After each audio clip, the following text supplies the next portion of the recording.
Good morning, good afternoon, good evening, wherever you guys are at. Hope you're having a fantastic day. It's SoulSaint here, and we're here with another Raid Shadow Legends video, and today we're going to be talking about relics. So, I haven't had too much of a chance to kind of talk about different breakdown of all the different relics and where I could find some really good usage from them.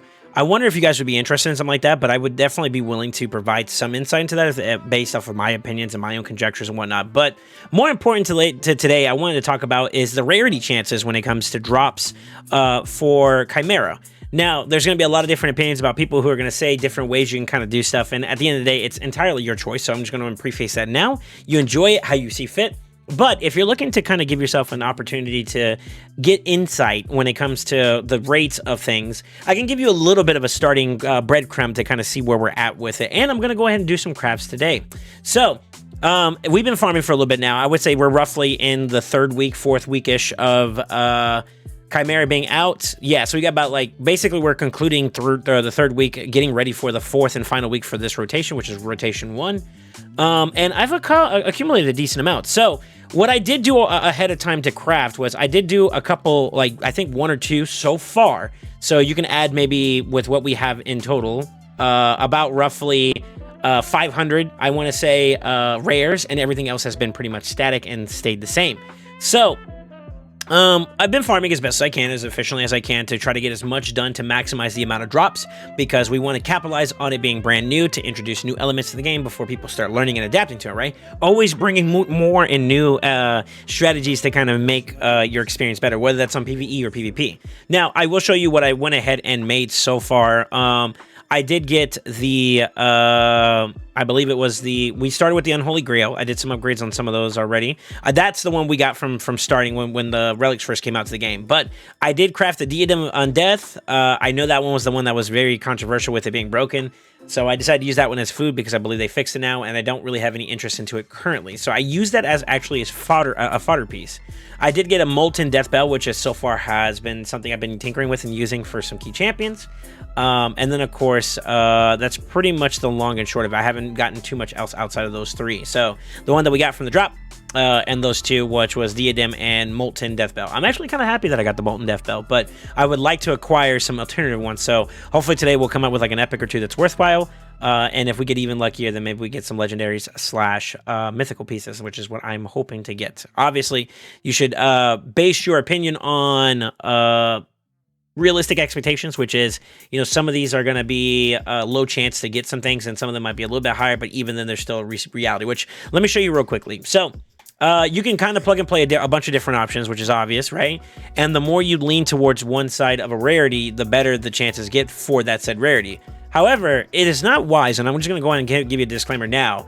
If you do like 4, for example, rare chance ones of the ocular masses, you're going to get about 15.5% for an epic, 0.5% for a legendary, and of course 0.01% for a mythical. So very, very, very small chances, right? Not impossible, but unlikely.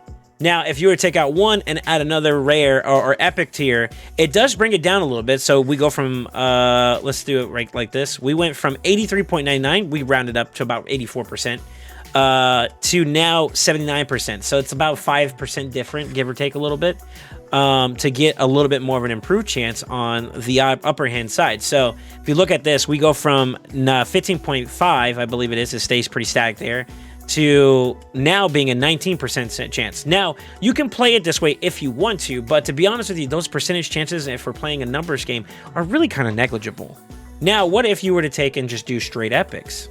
Well, that chance changes. Now you're looking at a hefty 35.95% chance versus a 60%. And we can dial it back even more. Now, we only showed 1 of them being inputted, but if we inputted 2, it's 23%. Then, of course, if we go to 3 out of the 4 slots being epic, it is 28.9%. Well, I am of the opinion, based off of this criteria, this information, and we can even go further if you want to see comparatively, and I'll go ahead and do that for you guys. With 1 Lego, with the rest being rare, you have a 21.8%, 71.99% chance on the rare, and a 6% chance over here. So if we were to do that and do now another 25 from the Lego, you know, rotation-wise, it goes down pretty heftily, but it's still almost to a point where when we're looking at a legendary ocular mask, we want to kind of get roughly in the range of a legendary or higher, right? So it begs the question, if you are going to use these legendaries or higher rarity than rares, do you want to kind of compensate with the rares itself? I think the answer is no. I think at this point, based off of how the min-maxing for like percentages and chances are, you're better off just going straight rares, you know, and crafting that, or just crafting from whatever rarity you're in. So sticking within the same rarity, I think is pretty much ideal. Now, it does mean that the way that we're going to experience this this particular piece of content means that you're gonna have to be patient. Like right now, yes, I only have 2 available in terms of, you know, out of every 25 you can craft, I'm still short a little bit, but I think it would be more worthwhile for us to consider just sitting on this for now, biding our time and going up for the higher tiers and trying to craft the higher essences. There is some data, and I gotta give a salute out to my clan leader Scratch here on this. And we got to see a little bit more insight into it. I'm just going to tell you, it's even more apparent at the higher end side. I mean, it's already really low chances to get mythical pieces, which is, some of them are very ideal. So you're better off just, hey, even though I don't have that 100, I'm just going to sit on it until that rainy day comes, and you stockpile and you have enough to do a full 100 to give yourself the best chances. Obviously, it may turn out to be unfruitful at the end of the day. This is an RNG element of the game that you can't really kind of control, but it could give you that opportunity. And we're going to kind of do, I got at least 5 worth, I think 5 crafts worth that I'm going to do individually. I'm going to stick with my plan here. We're going to stick with the same rarity, and hopefully we get good RNG, and we're going to see what our first round is. First one is, looks like we got a blue. We got the Malefic Talon. So we have a chance to deal more percentage, and that scales up over time with levels. We get some crit damage, some HP, and some attack. Not too bad. I'm going to sit on it. Right now, you're not in a place where I think you want to sell too many relics, because the way the system is kind of working, if you want to upgrade it and go further, you need what's basically basalt or basalt, or which will turn in. That's basically like chickens for relics. If you're familiar with how we handle chickens for champions to level up garbage champions or champions that are common or uncommon and turn them into 3, 4, 5 stars to feed into that big champion that you want to really get to rank 6. It's the same essence. You can take your ore or your relics, even if they're good or bad, turn them into fodder to turn that good piece into something worthwhile. So as of right now, I'm less inclined to do too much with selling or getting rid of a relic outside of using it for fodder or for food. So we're gonna keep going here. We're gonna see if we get some more pieces there. That was our first blue craft. Let's craft another one. Our range is going to be, it's another blue. We got another Diadem of Undeath. Kind of on pace, as you can obviously see with crafting blues here. We're getting blue ones pretty often, right? That rarity chance is still holding up pretty well. 83% is pretty high. Now, I'm banking on a 15% here. It'd be really nice if we hit it. And our luck is another blue, but this time it's something different. We got a Mask of Rage. HP, defense, and accuracy as you level up. And, of course, damage from enemies that are under provoke deal less, 5% less, and I think that scales up over time to the wearer of this. Not really all that great. Not too exciting, but nevertheless, it's another relic that we got. It's finally a new one, so...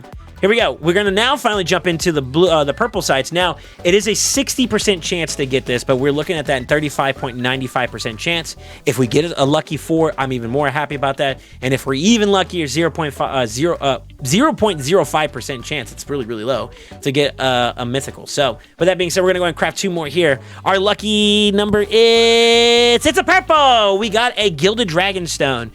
Wearer's defense increases by 1% each time they receive damage, stacking up to a total of 10%. It comes with defense, resistance, and HP. Really good for supports. Maybe for someone that are trying to be tanky, hunker down a little bit. But to be honest with you, I'm not going to lie. The big ones I'm looking for, if I'm going to be honest with you, is the Irethi Coronet. And the Scroll of the Unseen would be really nice. And to be honest with you, I think at that point, I kind of want to get more of the upper tier ones as well. The Demonic Effigy, it's okay. I think, honestly, the extra speed's not too bad. But if we want speed, we probably want a different one. I wouldn't mind a Journal of Necrotos to maybe shop around and maybe try some other options. And then on this side, yeah, it's really just mostly the Irethi Coronet. The Orb is not too bad. However, I think I'm leaning more towards maybe... yeah, it's probably gonna be Scroll of the Unseen, and of course, obviously, we can get some legendaries. That'd be more ideal. So, one more craft for this video. Let's see if we get lucky here. The answer is it's a blue. So we went down a tier. We got the Rod of Blasphemy. The wearer receives 2% less damage if under any debuffs. You get HP, attack, and accuracy. Really not what I was looking for, unfortunately, but nevertheless, we got a little bit of a crafting session in, and that's gonna do it for us. Now, with that being said, it's obvious that if you're not familiar with the Relic system, I can kind of show you a little bit here. Let me see if I can find a champion that we have it on. I think I've been testing the Molten Death Bell with Odin since he does do stuns, giving him a little bit more Terminator boost, and it only occurs once per turn, but at least it's something for now. We need a little bit of extra accuracy to kind of meet some of those checks. Defense, HP, depending on who he's hitting, obviously he scales off volume. If he doesn't... if he's not doing damage and he's taking damage, obviously defense and HP is not too bad. So if you're looking to increase this particular piece and you want to upgrade it, you obviously need the ore to do it, which I think you get for completing Chimera not only through the weekly chest. I believe they have it pretty much. It kind of seems pretty commonplace for it.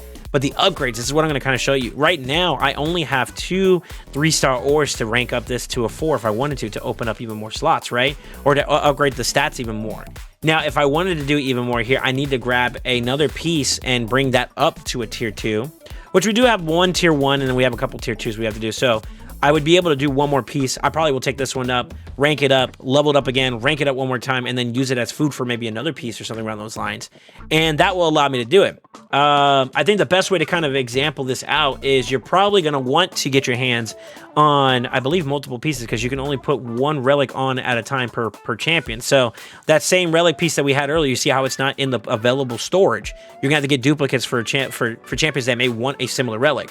So obviously you're going to want to make sure that at that point in time, you're holding off on fooding or foddering pieces or relics that you want to keep. You keep those and you start working and leveling and developing them up. But the ones that are not as desirable, like maybe this Masquerade you're not too excited for, you can rank it up, turn it into food, and convert it into basically an ore or chickens for that relic to go through. So I think that's going to be pretty much what I'm going to do with some of the pieces I got. Kind of gives you a little bit of like a realistic expectation. I got one piece that's like, it's okay.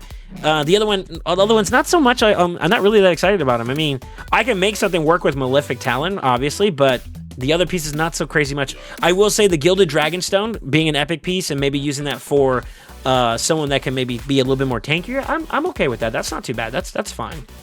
So, obviously W, and we haven't even looked to see what we have for options for, different relics or gemstones that we want to use, to put in and sock it into these pieces. So there's some really cool, diverse, chances and opportunities to kind of amalgamate some really cool builds using some combinations, But with that being said, you guys let me know, how has y'all's relic expenditures been so far? Have you crafted it all?